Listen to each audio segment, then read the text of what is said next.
So that is a sequence of notes, and the distance from this note to that note is a major second. That note to that note, back to the root, in other words, is a third, and so on, okay? That's the relationship we're interested in, okay? The scale degrees are the intervals between each of these notes relative to the root. When we think about playing D Dorian, for example, and this is that trick where we can think of the C major scale and just play it, where D is the root. Look at these notes here. It is the same notes as above, okay? I've just changed the order. I put the D first. That's the only thing I did differently. I took that C and put it at the end just to be, complete here. Same notes as above, as in it's functionally a C major scale, really, but we're starting on 2. We're starting on the D.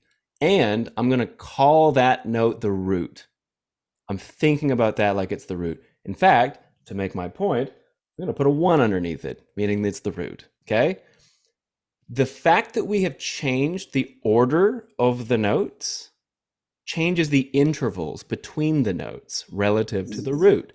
The formula is different.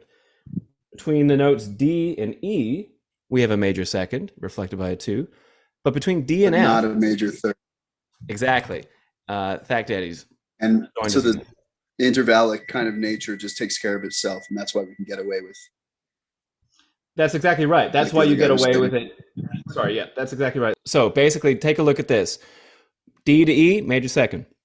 D to F, minor third, indicated by a flat 3 here, okay? So the 3 in this sequence of notes is not equal to the 3 in that sequence of notes. That's why this is a different scale.